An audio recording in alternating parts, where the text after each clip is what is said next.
Tax से जुड़ी हर उलझनों को दूर करने के लिए लेकर हम हाजिर हैं आपका पसंदीदा शो टैक्स गुरु, जहां हम नियमों के दायरे में रहकर टैक्स बचाने के बेहतरीन तरीके आपको बताते हैं। नमस्कार, मैं हूं लक्ष्मण राय और इस बार हमारे साथ हैं जाने माने टैक्स एक्सपर्ट शरद कोहली जी। सर, आपका स्वागत हमारे शो में। और मैं और कोहली साहब मिलकर के कोशिश ये करें कि टैक्स से जुड़ी आपकी हर उलझनों को दूर किया जाए, साथ ही साथ ऐसी बातें बताई जाए जो अक्सर आप नज़रअंदाज कर देते हैं या फिर आप इससे वाकिफ नहीं होते हैं। मिसाल के तौर पर, अगर आपने किसी को पैसा उधार दिया है या किसी से पैसा उधार लिया है तो क्या बनती है टैक्स की देनदारी? अगर किराएदार ने खाली कर दिया है आपका घर तो भी क्या रेंट पर लगेगा इनकम टैक्स? और साथ में भी बताएंगे कि जीएसटी से अपने आप को डी रजिस्टर करने का क्या है तरीका। इन सारे मुद्दों पर बातचीत करेंगे, लेकिन सबसे महत्वपूर्ण बात जो मैंने शुरू में आपको इशारा किया वो था उधार देना और लेना। कई बार दर्शक पूछते हैं कि हमने फलाने से उधार ले लिया है, उधार लेते वक्त कई बार उस पर ब्याज भी दे रहे हैं, कई लोग कहते हैं नहीं बगैर ब्याज का हमें उधार दिया है। तो सवाल ये उठता है कि आपके खाते में तो पैसे आ गए, तो क्या आपको इस पर इनकम टैक्स देना पड़ेगा? अगर आप ब्याज दे रहे हैं तो जिसको दे रहे हैं यानी जिसने आपको उधार दिया है क्या उसको टैक्स देना पड़ेगा? बहुत सारी पेच है इसमें। इस पेच को सुलझाने की कोशिश करेंगे। कोहली साहब, क्या कहा जाए? पहला उदाहरण तो ये कि मान लिया किसी ने उधार दिया है मुझे जी, और मुझे वो कह रहा है कि आपको ब्याज देना पड़ेगा जी, जो भी 1% 2%। तो ऐसे मामले में जो ब्याज ले रहा है उधार देने वाले शख्स, क्या उस पर इनकम टैक्स लगेगा? और हमने अगर ब्याज दिया है तो क्या इसके वजह में कहीं छूट मिलेगी? देखिए लक्ष्मण, इनकम और खर्चों के बाद अगर तीसरा कोई सबसे ज्यादा ट्रांजैक्शंस किसी बैंक अकाउंट में या हलचल होती है तो ये लेन देन पर होती है। अच्छा, इतना बड़ा ट्रांजैक्शन होता जी हाँ, बिल्कुल। और लेन देन घर में आपने पति पत्नी को, बेटा बेटी को, माता पिता को, भाई बहन को, ये तो आम होता है कि भाई इतने मुझे 10,000 दे दो, 20,000 दे दो, 1 लाख दे दो, 2 लाख दे दो। और यारों दोस्तों में भी आपने देखा होगा कि भाई आज जरूरत है यार, 1 लाख दे दो, कहीं जाना है, कुछ भी करना है। तो पर इसकी जो टैक्स इम्प्लीकेशंस हैं वो हमें लगता है कि ज्यादातर लोग नहीं जानते हैं। अब 2 तरीके से लक्ष्मण ये लेन देन किया जाता है, या तो आप ब्याज पे दे रहे हैं या ब्याज मुक्त दे रहे हैं। अब आपको याद होगा, हम गिफ्ट के प्रोविजंस जो हम अक्सर डिस्कस करते रहते हैं, जहां तो बात रिश्तेदारों की है और रिश्तेदारों में आप अगर ये लोन आपस में ले दे रहे हैं और आप ब्याज मुक्त लोन कर रहे हैं रिश्तेदारों में, ध्यान दीजिएगा, रिश्तेदारों में ब्याज मुक्त लोन, तो वहां पर अगर आप ब्याज नहीं लगा रहे हैं पर आप वैसे कहीं और से पैसा लेते तो ब्याज लगता, तो देने वाला जिसको लोन दे रहा है उस पर वो एक नोशनल इंटरेस्ट बनता है कि भाई आपने तो दिया पर आप दिखा नहीं रहे हैं, मतलब आप ले नहीं रहे हैं, पर क्योंकि वो रिश्तेदारी है तो वो गिफ्ट मान लिया जाएगा। अच्छा। ये पहली बात ध्यान में रखने वाली है। अब यही अगर आप किसी यार दोस्त के साथ कर रहे हैं जो रिश्तेदार नहीं है, मतलब वो जो 56(2)(10) के लिस्ट में जो लोग नहीं आते रिश्तेदारों को जो लिस्ट दी गई, जी जी, मोटे तौर पर जिनके साथ ब्लड रिलेशन है। हाँ, मतलब रिश्तेदार तो ब्लड रिलेशन में नहीं, साला साली तक भी चला जाता है मामला, सलज तक भी चला जाता है, तो मामा मामी तक भी चला जाता है। तो उसमें क्या है कि अगर आप दोस्त से कर रहे हैं जहां 50,000 से ऊपर का गिफ्ट टैक्सेबल है, आपको याद होगा कई दफे हम जिक्र करते हैं, वहां पर अगर आप ब्याज मुक्त लोन दे रहे हैं तो आयकर को यह अधिकार है कि वो उस पर नोशनल इंटरेस्ट लगा सकता है। क्योंकि आपने, मान लीजिए मैंने आपको 5 लाख रुपए का लोन दिया या आपने मुझे दिया और आपने ब्याज मुक्त लोन दे दिया, तो भाई आपने मुझे ब्याज मुक्त लोन क्यों दिया? यारी दोस्ती के नाते। तो वो इंटरेस्ट जो है वो गिफ्ट मान के उस पर टैक्स लग सकता है, ये ध्यान देने वाली बात है। अब आपने जो दूसरी बात पूछी कि जो ब्याज दे रहा है, मैं इस पे रोकूंगा आपको जी। तो कुल मिलाकर ये कहूं कि रिश्तेदारी में जो इनकम टैक्स के परिभाषा के हिसाब से रिश्तेदार है, उनसे हम उधार ले रहे हैं या उनका उधार दे रहे हैं तो वहां पे हमें बहुत टेंशन लेने की जरूरत नहीं है। बिल्कुल, आपने बिल्कुल सटीक बात। बहुत कहते हैं कि ईमेल वगैरह के जरिए बता दें कि हम आपको उधार दे रहे हैं जी, आपको गिफ्ट के तौर पर दे रहे हैं, तो कोई दिक्कत नहीं। हाँ, अब दूसरे आप जो बता रहे थे उस पर मैं आ रहा था, जो आपने ये कागजी कार्रवाई की बात करी, मैं उस पर आ रहा था, आपने मुंह से मेरी बात छीन ली। पर दूसरा जो कैटेगरी है जहां पर आप नॉन रिश्तेदार को देते हैं, अब जब जो देने वाला है, जो ब्याज दे रहा है, मान लीजिए अब ये तो रही कि आपने बिना ब्याज के ले ली, अब आप ब्याज वाकई में दे रहे हैं, तो क्या इस ब्याज का आप लाभ उठा सकते हैं? अगर आप बिजनेस कर रहे हैं कोई उस पैसे से, हाँ, उस पैसे से नहीं, जो पैसा आप बिजनेस में ले रहे हैं, हाँ ठीक बात है, ऐसे बोल रहे हैं आप, उस पैसे से आप बिजनेस में लगा रहे हैं, मैं यूं कह देता हूं, और आप ब्याज दे रहे हैं, तो ऐसे में उस ब्याज को आप बिजनेस डिडक्शन क्लेम कर सकते हैं, पर शर्त यह है कि आप उसको बिजनेस में लगाएं। लक्ष्मण, एक और मजेदार बात इसमें यह है, कुछ लोग आपस में ब्याज ले दे करके, लोन दे करके हाउसिंग लोन भी बना लेते हैं उसको, मतलब मुझे घर खरीदना है, आपने कहा यार दोस्त यार मुझे 5 लाख रुपए दे दो, घर खरीदना है, कम पड़ रहे हैं पैसे, हाउसिंग लोन की एलिजिबिलिटी मेरी इतनी है, उस पर भी अगर आप ब्याज दे रहे हैं तो शायद बहुत से लोग नहीं जानते कि सेक्शन 24 में ये जो पर्सनल लोन पे दिया हुआ ब्याज भी आप डिडक्शन क्लेम कर सकते ये तो बहुत बड़ी बात आपने बताई। मान लीजिए आप घर खरीद रहे हैं, पैसे आपके कम पड़ गए, बैंक उससे ज़्यादा लोन नहीं दे रहा है, तो आप किसी यार दोस्तों से उधार ले लीजिए, और दोस्त अगर ब्याज आपसे ले रहा है जी, तो आप जैसे होम लोन के ब्याज पे डिडक्शन क्लेम करते हैं जी, वैसे इस पे भी कर सकते हैं। बिल्कुल इस पे कर सकते हैं। अब अगर रिश्तेदारी में आप ब्याज लेन देन कर रहे हैं तो रिश्तेदारी में मान लीजिए पति पत्नी आपस में लोन दो, बहुत कई दफे सवाल भी आया ऐसे, मैंने पत्नी को लोन दिया, पर वहां पर फिर क्लबिंग ऑफ इनकम आ जाएगा कि आप अगर ब्याज दे रहे हैं, पैसा वो आप ही का है, जो पत्नी आपको दे रही हैं, आप ही का दिया हुआ पैसा वापस आपको दे रही हैं, तो वहां पर फिर क्लबिंग ऑफ इनकम आ जाएगा। तो बड़ी पेचीदियां, और हम इस पेचीदियों पे चर्चा करने का कारण यही था, जैसा मैंने कहा, इनकम और एक्सपेंडिचर के बाद अगर सबसे ज्यादा कोई ट्रांजैक्शंस किए जाते हैं तो ये आपस में लेन देन के ट्रांजैक्शन। एक सवाल और उठा कि आपने कहा कि आप उधार लेकर पैसे को अपने बिजनेस में लगा रहे हैं, तो आप वहां पे क्लेम कर सकते हैं। मान लिया हम नौकरी पेशा लोग हैं जी, और हमने किसी से पैसा लिया और वो ब्याज हमसे चार्ज कर रहा है जी, तो हम क्या करें? नहीं, फिर तो आपके लिए ब्याज देना किसी काम का नहीं रहेगा टैक्स पॉइंट ऑफ व्यू से। टैक्स, क्योंकि आप नौकरी करते हैं, आपको पैसा कम पड़ गया, मान लीजिए कहीं घूमने जाना है, कोई सामान लेना है, आपने लिया, उसकी कहीं आप डिडक्शन क्लेम नहीं कर सकते। सिर्फ और सिर्फ हाउसिंग लोन की तरह आप उसको यूज कर रहे हैं, तब नौकरी पेशा वाला इसको इस्तेमाल कर सकते। सवाल जवाब का सिलसिला शुरू करें। सबसे पहले चलते हैं अहमदाबाद, जहां से अमित जोशी जी हमारे साथ फोन लाइन पर जुड़ चुके हैं। जोशी साहब नमस्कार। नमस्कार सर, कैसे हैं आप? I am a huge fan of yours and Kohli sir also. Thank you so much sir. Thank you for giving me an opportunity sir. Sir मेरा क्वेश्चन है कि मैंने शेयर्स में वाइफ के नाम से शेयर्स इन्वेस्ट किया था। अच्छा। और करीबन उसमें से मैंने अप्रोक्सीमेट 20 लाख रुपए शेयर्स बेचे हैं, जो करीबन 5-6 साल पहले इन्वेस्ट किया था। अच्छा। और उस प्रोसीड को मैंने फ्लैट बाय किया है, जो वाइफ का जॉइंट नेम में ही है। तो क्या उसमें मुझे long term capital gain tax में कुछ फायदा हो सकता है सर? जोशी जी इसका जवाब देंगे कोहली साहब, लेकिन मेरा एक सवाल आपसे है कि वाइफ के नाम पे आपने शेयर रखा, क्यों? वाइफ को ज्यादा लकी मानते हैं या फिर कोई दूसरी वजह थी? नहीं, बिल्कुल हमारे घर की लक्ष्मी है और वो भी थोड़ा बहुत अर्न करती है। तो उसको भी मैं गिफ्ट देते रहता हूँ और वो शेयर में लगाती है पैसा। बहुत बढ़िया। और उसको सेल करके अभी हमने एक प्रॉपर्टी खरीदी है जहाँ वो जॉइंट नेम में है। ठीक है, बताएंगे, आपके सवाल का जवाब देंगे कोहली साहब। जी हाँ अमित जी, बिल्कुल। आपको शेयर से आपकी वाइफ को, मैं आपकी वाइफ को ही कह के एड्रेस करूंगा क्योंकि उन्हीं के नाम ये थे, और उन्हीं के नाम से आपने जो प्रॉपर्टी ली है, तो उस प्रॉपर्टी को सेक्शन 54F के अंतर्गत, मैं उम्मीद करता हूं कि आपने प्रॉपर्टी शेयर्स बेचने का जब कैपिटल गेन आपको हुआ उसके 2 साल के अंतर्गत आपने ली होगी, तो आप बिल्कुल सेक्शन 54F में। और मैं ये भी आपको याद दिला दूं कि इसमें पूरा का पूरा कंसिडरेशन, यानी कि जितना भी आपको शेयर्स वैल्यू रिसीव हुआ था वो सारा आपने उस मकान में लगा दिया है, तो बिल्कुल उनको माफ होगा। पर एक चीज का ध्यान रखिए अमित जी, ये जो आप कह रहे हैं मैंने वाइफ के नाम से लिए, तो इसमें आपके ऊपर क्लबिंग प्रोविजंस लग सकते हैं जब भी वहां से कैपिटल गेन होता है।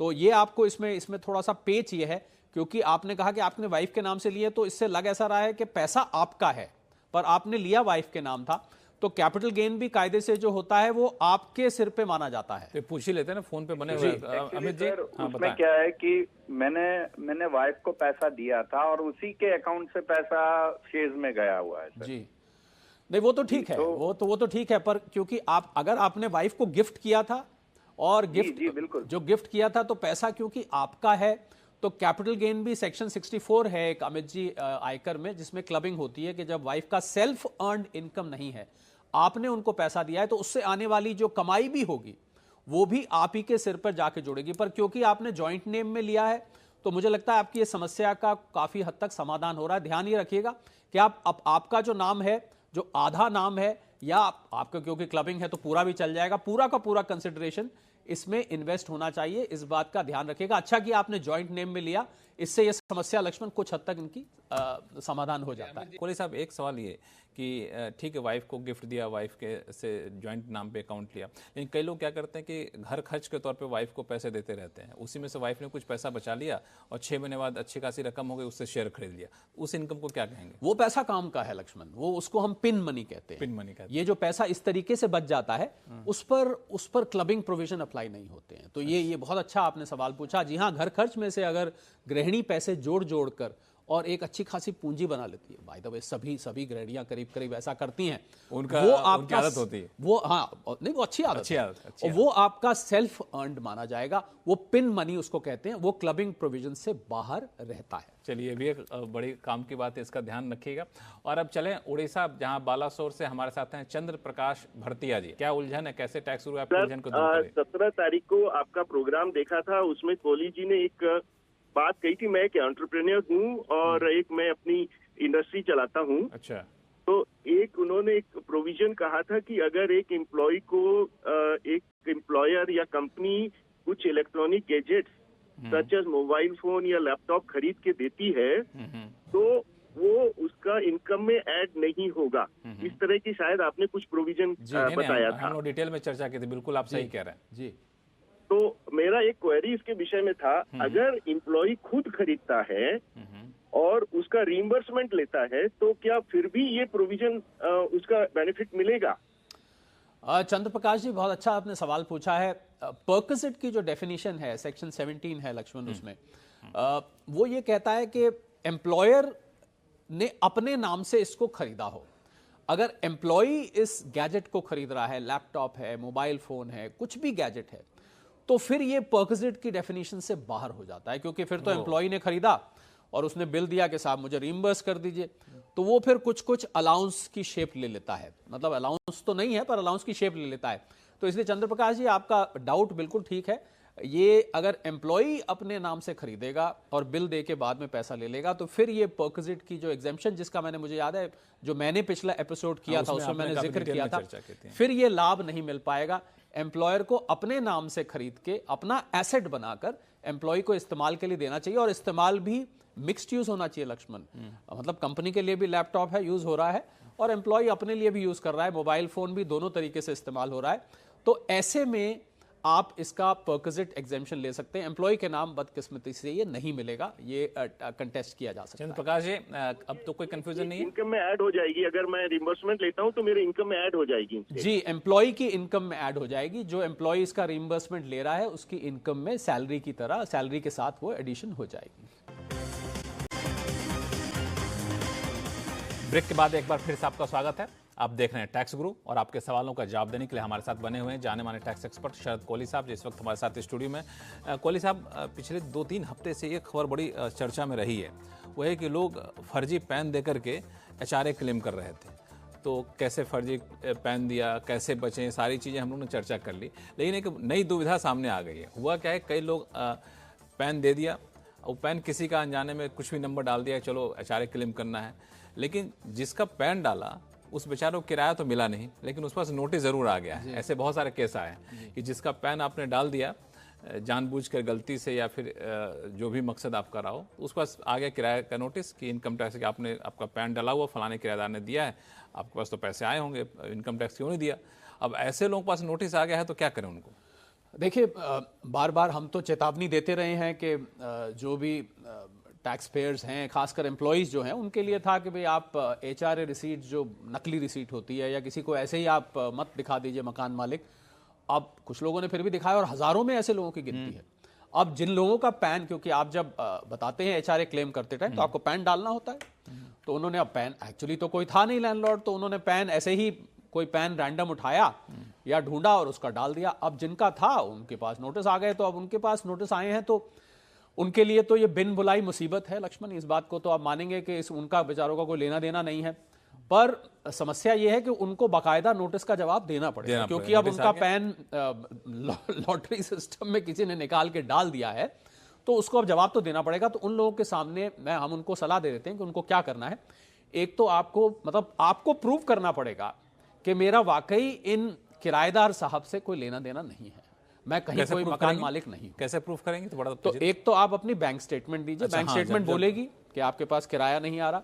दूसरा, आपसे एक एफिडेविट भी आप मांगा जा सकता है, बल्कि आप एक एफिडेविट तैयार कर लें जहां आप लिख दें कि मैं ऐसे ऐसे, मेरा ये पैन नंबर है, मैं टैक्स पेयर हूं, मेरा ये मकान है, पर मैंने कभी भी ये मकान किसी भी शख्स को किराए पे नहीं दिया है। एफिडेविट की एक छोटा सा एफिडेविट बना के, ये 2 चीजें, तो मतलब कहने का मेरा ये है कि ओनस ऑफ प्रूफ, ये सिद्ध करने की जिम्मेदारी उस करदाता की होगी जिसका पैन किसी शख्स ने रैंडमली यूज किया और एक दूसरे को वो जानते भी नहीं। इस तरह से आप बच सकते हैं। चलते हैं पूर्णिया बिहार, जहां से अमित कुमार जी हमारे साथ फोन लाइन पर जुड़ चुके हैं। अमित जी नमस्कार।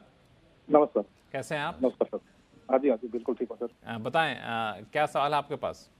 सर पहले तो थैंक यू, आप लोगों का प्रोग्राम देखकर काफी आइडिया मिलता है। और मेरा सवाल ये है सर कि मेरा बिहार पूर्णिया में एक मकान है और उसमें मुझे मंथली रेंट आ रहा है।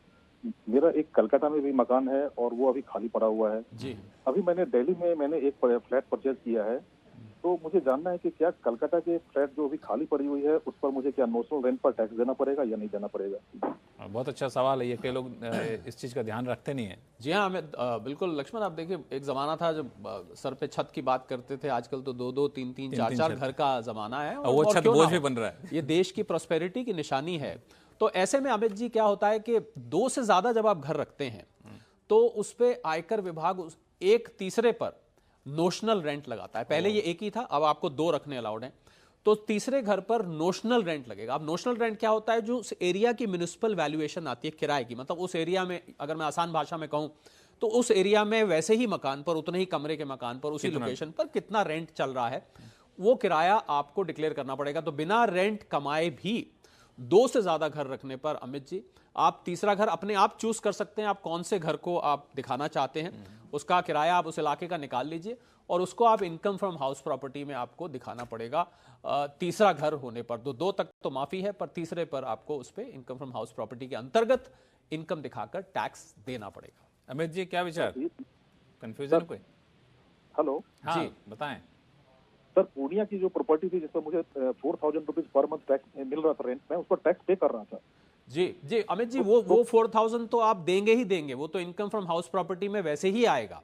पर क्योंकि अब आप ये जो तीसरा घर है, तो यूं कहूं कि पूर्णिया की छोड़ दीजिए, आप कोलकाता या दिल्ली में से दोनों में से एक पर आपको नोशनल रेंट देना पड़ेगा। तो अगर उसको सम अप करूं तो एक तो आपको पूर्णिया वाली पे 4000 पर देना ही पड़ेगा जो किराया एक्चुअली आ रहा है, और बाकी जो 2 बची हैं उनमें से एक पर भी आपको नोशनल रेंट देना पड़ेगा।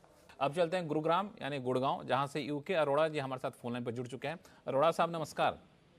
जी नमस्कार सर, मेरा क्वेश्चन ये है जी, मैं वाइफ के साथ रहता हूँ और नौकरी करता हूँ और हाउस रेंट मुझे मिलता है अच्छा अपनी कंपनी से, और वो फ्लैट जो है वो वाइफ का ही खरीदा हुआ है स्त्री धन से। तो क्या मैं रेंट पे करके इनकम टैक्स रिबेट ले सकता हूँ हाउस रेंट पे? अच्छा, अपनी पत्नी को, अपनी वाइफ को रेंट देना चाहते हैं और फिर उसके बेस पे आप एचआरए क्लेम करना चाहते हैं। अब देखिए अरोड़ा साहब, जब आप वाइफ को रेंट देते हैं तो सवाल मन में खड़ा हो जाता है, भाई पति पत्नी, आपने कहा मैं वाइफ के साथ, पति पत्नी तो साथ ही रहते हैं, तो ऐसे में क्या है, अगर आप फिर भी क्लेम करना चाहते हो, उन्होंने स्त्री धन से मकान खरीदा है, ये एक अच्छी बात है।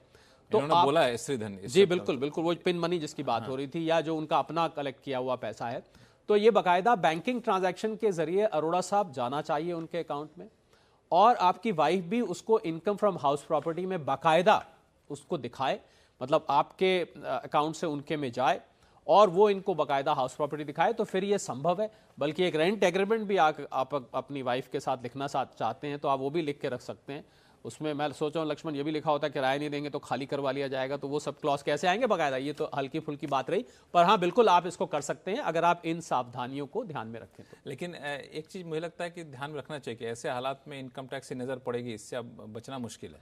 नहीं, इनकम टैक्स की नजर पड़ेगी, पर क्योंकि देखिए एक तो घर इनका स्त्री धन है, उन्होंने अपने पैसे से खरीदा है, ये बाकायदा उसको पे कर रहे हैं, बैंकिंग ट्रांजैक्शन वो अपनी इनकम में दिखा रही हैं, तो यहां पर तो मियां बीवी राजी तो क्या करेगा काजी वाली बात आ जाती है, क्योंकि दोनों के बीच में हो रहा है, ओवर द बोर्ड हो रहा है, as per income tax rules हो रहा है, तो ऐसे में फिर सवाल नहीं उठता है। अब चलते हैं मुंबई, जहां से नवल चंद्रा साहब फोन लाइन पर जुड़ चुके हैं। चंद्रा साहब नमस्कार। सर नमस्कार। बताएं क्या हाल है आपके? बस बहुत अच्छे हैं, थोड़ा सा सलाह चाहिए। हाँ बताइए, बिल्कुल हम लोग सलाह देने के लिए बैठे हैं। सर मैं एक सीनियर सिटीजन हूँ। अच्छा। और मेरा आवाज से तो काफी बुलंद दिख रहे हैं, यंग दिख रहे हैं आवाज से तो आप। 67 ईयर्स का हूँ सर मैं, और मैंने रिटायरमेंट के बाद स्टेट बैंक में अपना इन्वेस्टमेंट किया हुआ है, सीनियर सिटीजन सेविंग स्कीम और एफडीज में। ठीक है। तो टोटल मेरा जो इंटरेस्ट 24-25 के लिए आएगा वो होगा करीब 5,20,000 जी। ठीक है। लेकिन 15H में जो TDS एग्जम्पशन जी बैंक देता है उसमें मैंने उनको फॉर्म भर के दिया तो उन्होंने वो फॉर्म को रिजेक्ट कर दिया कि ये TDS एग्जम्पशन लिमिट के बाहर है। तो मैं ये जानना चाहता हूँ कि क्या लिमिट है TDS एग्जम्पशन की 15H के अंडर में, और साथ में ये भी जानना चाहता हूँ कि क्या नई टैक्स रेजिम में ये 15H का TDS एग्जम्पशन एप्लीकेबल होगा? जी हाँ, बिल्कुल। देखिए, जो नवल जी, जो TDS एग्जेम्पशन है वो आप जो 15H भर रहे हैं वो आपकी डिक्लेरेशन है। आप बैंक को ये बता रहे हैं कि मेरा जो टोटल इनकम है वो टैक्सेबल लिमिट से बाहर है, तो बैंक को उसको स्वीकार करना पड़ेगा। और अगर आप उसमें ये लिख दें कि मैं न्यू रेजिम में आ रहा हूं, तो न्यू रेजिम में तो आपको पता ही होगा कि 7 लाख रुपए तक, बल्कि उससे भी थोड़ा फालतू तक टैक्स नहीं लगता है।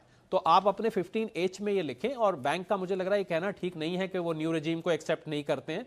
मुझे लग रहा है बैंक ने अपने सिस्टम्स अपडेट नहीं किए हैं या अपनी नॉलेज को अपडेट नहीं किया। उनको बताइए कि आप न्यू रेजिम में ले रहे हैं, 7 लाख तक कोई टैक्स नहीं है, मेरा 5 लाख कुछ आता है और इस पर टैक्स नहीं कटना चाहिए। तो यहाँ पर थोड़ा सा आपको बैंक को जाकर आपको जिरह करनी पड़ेगी, उनको समझाना पड़ेगा। मुझे उम्मीद है कि वो ज़रूर इस बात को समझेंगे। चलिए, फिर भी ना उलझन दूर हो तो बताइएगा, हम लोग कोई और तरीका आपको बताएंगे। और अब चलते हैं नागपुर, जहां से शंकर दत्त साहब फोन लाइन पर बने हुए हैं। शंकर साहब, क्या सवाल आपके पास? मेरा सवाल ये है सर कि मेरी पत्नी का इनकम 7 लाख है जी। 7 लाख। ठीक है। हेलो। हाँ, आवाज आ रही है, बताएं। हाँ, मेरे पत्नी का इनकम 7 लाख है जो पेंशन से और FD इंटरेस्ट से मिलता है। ठीक है जी और लॉन्ग टर्म कैपिटल गेन हुआ है 2 लाख रुपया। जी। ठीक है। हाँ। अब ये बताइए कि मुझे ये 2 लाख में तो 1 लाख एग्जम्पशन हो जाएगा, 1 लाख पे टैक्स देना होगा, तो वो 1 लाख 7 लाख में जुड़ेगा या 1 लाख का अलग हिसाब किताब 10% का होगा? न्यू टैक्स रेजिम की बात कर रहे हैं। ठीक है। जी हाँ, न्यू टैक्स रेजिम में आपने 7 लाख की बात करी, तो 7 लाख तो आपका न्यू टैक्स रेजिम, और आप अगर न्यू टैक्स रेजिम के अंतर्गत आ रहे हैं तो बिल्कुल आप 7 लाख तक की आप कैलकुलेशन करके चलेंगे। जो 2 लाख कैपिटल गेन की बात करी आपने बिल्कुल ठीक कहा, 112A में आप 1 लाख उसको माफ कर देंगे। और आप न्यू टैक्स रेजिम में तो आप कैलकुलेशन न्यू टैक्स रेजिम के हिसाब से ही करेंगे, यानी कि 7 लाख से ऊपर आप कैलकुलेट करेंगे और कैलकुलेट करके उस पर आप टैक्स देंगे। आपको पता ही होगा लॉन्ग टर्म कैपिटल गेन्स पे 10% टैक्स है, तो आपको 10% tax long term capital gains पर देना पड़ेगा, जो कि 1 लाख पे। हाँ, 1 लाख पर है, तो मेरे ख्याल से वो 10,000 के आसपास आना चाहिए। मैं अगर टैक्स भी कैलकुलेट करके आपको बता रहा हूँ। अब अगर देर किए सीधे चलते हैं बंगलुरु, जहां से बीवी राव साहब हमारे साथ फोन लाइन पर जुड़ चुके हैं। बीवी राव साहब, नमस्कार। नमस्कार लक्ष्मण जी एंड नमस्कार कोहली साहब जी, बहुत बहुत नमस्कार। आपका प्रोग्राम बहुत ही बढ़िया है।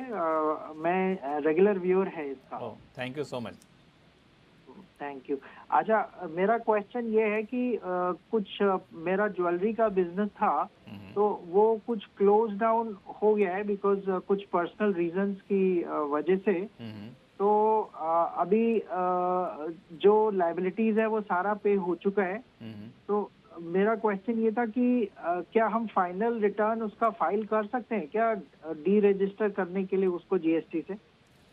ठीक है राव साहब, ऐसे हालात में जब आप रिक्वेस्ट रेज करते हैं जिस्टिन पर बिजनेस को बंद करने की, या उसका जब कैंसिलेशन ऑर्डर आता है उसके 3 महीने के अंदर एक GSTR 10 होता है, उसको आप फाइल कर दें और मामला यहीं पर क्लोज हो जाएगा। तो आप, मैं उम्मीद करता हूं समझ गए होंगे, जब आपने रिक्वेस्ट रेज करी या कैंसिलेशन ऑर्डर आया उसके 3 महीने के अंदर GSTR 10 टर्मिनल रिटर्न इसको कहते हैं, वो फाइल कर दीजिए और वहीं पर आपका GST से लेना देना समाप्त हो जाएगा। चलिए राव साहब, कंफ्यूजन दूर? बिल्कुल बिल्कुल बिल्कुल। बहुत शुक्रिया हमसे जुड़ने के लिए। और कोहली साहब, बहुत बहुत धन्यवाद सभी सवालों का बहुत ही बेहतरीन तरीके से आसान भाषा में जवाब देने के लिए। आपके पास कोई भी सवाल हो आप हमें लिख के भेजिए tax@moneycontrol.com पर। सवाल के साथ नाम और मोबाइल नंबर लिखना ना भूलें। और फिलहाल के लिए दीजिए इजाजत। नमस्कार। देखते रहिए CNBC आवाज़।